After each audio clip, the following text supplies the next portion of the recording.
చక్కని సీతకి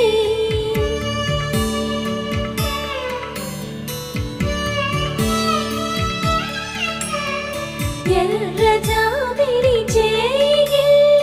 రాముడేడని అడుగుతుంటే